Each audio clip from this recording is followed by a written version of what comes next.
I always like to say this, it's so important to come see these in person.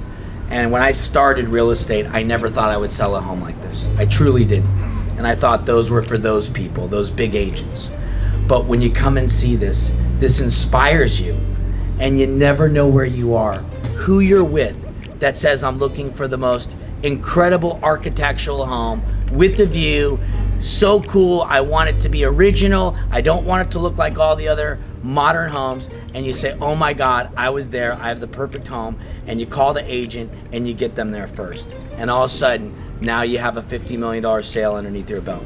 So for all of you guys, thank you so much for coming out, because this is how you sell properties. What are your best tactics for bringing it to market?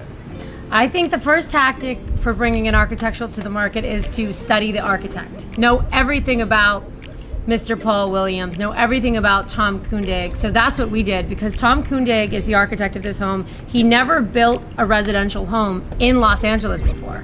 So we did an interview with him. We went through, he does these things called gidgets and gazmos, which you can see above this dining table. You can see above his board formed concrete fireplaces, and it's a pulley system. And he created that. So you have to get into the mind of the architect. And you really, if you have the luxury of a living architect that you can talk to, that's great. If you don't, then get all the coffee table books, get all the books, do all the research, go online, find out everything about that architect, what makes them tick, where they grew up, where they learned, where they studied, and then what other homes they've done. So that's what we did here with Tom Kundig. Olson Kundig is the firm, and Tom himself did this home, and he worked directly with the owner. So we also really asked the hard questions to the owner, like why this the bifold system that you put on the outside of your house. And it has many reasons as to why they did it, not just because of the aesthetic. So it also can be closed down and becomes a completely locked down home. And this particular owner likes to travel and likes his safety and security. So I think that's it. Learn the architect. Tom Kundig did such an incredible job, and Rayni was talking about the bifolds.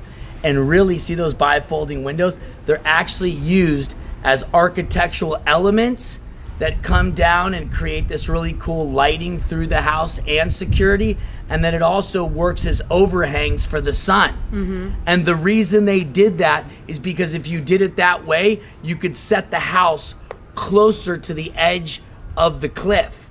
So there's all sorts of really cool elements of, they use that for plans and permitting, and also architecture feature. We try to target the architect and the buyers and the historians that have previously purchased their homes, or kind of geo-fence in a way that architect. So one thing that we did with the Ennis property was we found collectors. And the one way that we did it was by going through the dossier that does the tours, because that home is deemed historic and there has to be 12 tours per year or something like that. So we spoke to the dossier. We really dug in and leaned into who would be buying this home. And then if you're lucky enough to get Architectural Digest or something like that can give you some more tentacles, we did a video on it that it made me look like a historian. They basically wrote my lines, and even my mom was like, how do you know all these facts? I was like, I just know. And then all these historians started coming out to us, and buyer and collectors and people that were going to buy these homes, like Mr. Burkle that owned it. He never lived in it, but he just wanted to own it. He had a fun story, actually. As a teenager or a young boy, he knocked on the door and said, he wrote a note, I'd love to take a tour. At 12 years old. 12 years old. True story. And said, please call me, or call my parents or whatever. He didn't have a cell phone. So they called him and they let him take a tour. And he said to them, thank you, I'm going to own this one day. And then he bought it in his early 50s or late 40s. He did a $15 million restoration on it. He bought it because he saw it deteriorating. And he knew that it was almost an obligation, because financially he could do this. And he bought it to basically restore it and reconstruct this house that was basically dwindling away on this hill.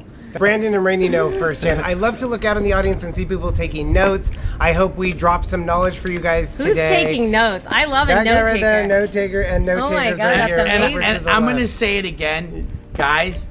I promise you, one of you guys could easily sell this property. You never know where you're going to be at any time. And I was taught 3 things in real estate. Okay? Be a specialist, learn your market, and then talk about everything, especially the houses that blow you away. Yeah. Even if they're the most expensive and they're the highest price per square foot. And even if somebody says, I would love to see it, get them in the car and show it to them. You're one step closer to selling it. And the fact that you're here means you're one step closer to selling it, because you cannot sell it from the internet. You have to see it to sell it.